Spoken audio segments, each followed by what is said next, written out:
This video we're going to go through the evacuation recovery process on a walk-in cooler. So this is just one of our condensing units out in the lab. It is a 404 system, medium temp. So first we need to identify our suction line, and then we're going to trace that back until we see where we can hook up our gauges. I'm going to take my gauge manifold set. I need my low side gauge, which is the blue side.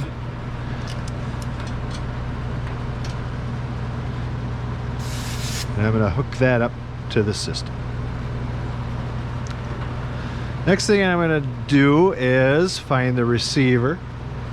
I'm going to find the king valve, and I need to put my high side gauge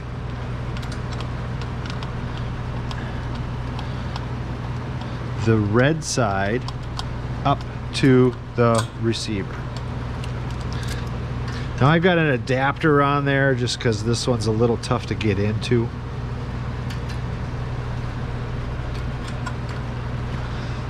Now notice on our gauges we have pressure on our low side, but we don't have any pressure on our high side.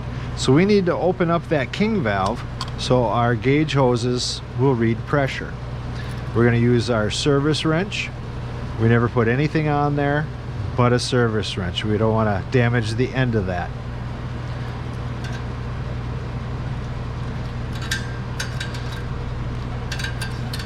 And I'm going to mid-seat that.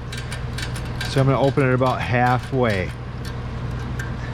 If we look at our gauges, now we have pressure on both sides. Now I'm going to take my center hose, your charging recovery port. That's the hose that we use anytime we take refrigerant out of a system or put refrigerant in a system.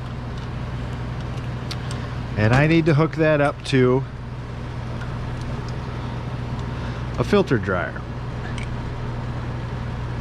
When we take the refrigerant out of the system, we want to make sure that we get any of the impurities out, anything is in there. So we're going to run that through a filter dryer.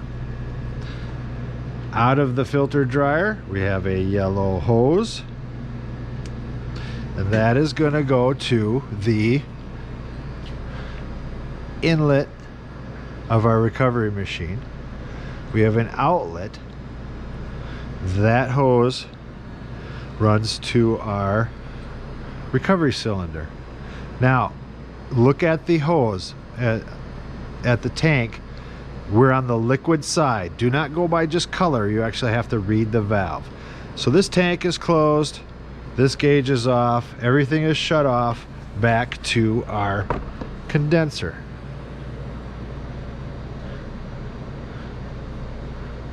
When we get ready to start our recovery,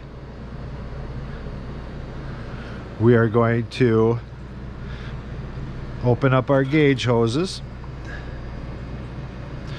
So we want to open up our high side. This allows refrigerant from the receiver to travel through our manifold set out our center port. And we're just going to turn all of our hoses on step by step. And we're going to check for leaks. So I'm going to turn on this side of the dryer. I'm going to turn on this side of the dryer. I'm going to turn on the recovery machine inlet, the recovery machine outlet, and open my liquid line. Now before I start a recovery, I have this scale sitting here. Usually I put ice in this tank to keep that tank cool, keeps the pressures down, lets it recover faster. So I'm going to put my tank on there.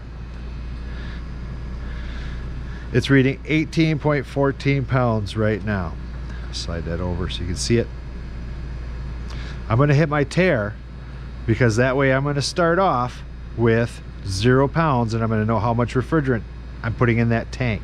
It's important to know how much refrigerant you put in the tank So when you go to recharge it, if that system is supposed to hold 8 pounds and you only took out 6 pounds, well, then you're going to have to add a little bit more to it.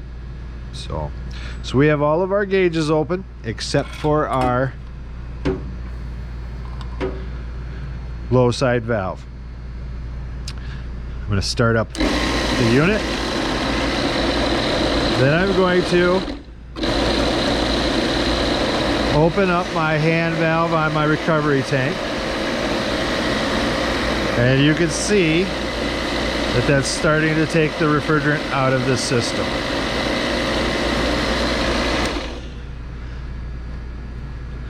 When all the refrigerant is out of the system, you just go back through, you shut off all of your gauges again, and then you can get ready for pulling a vacuum on your system.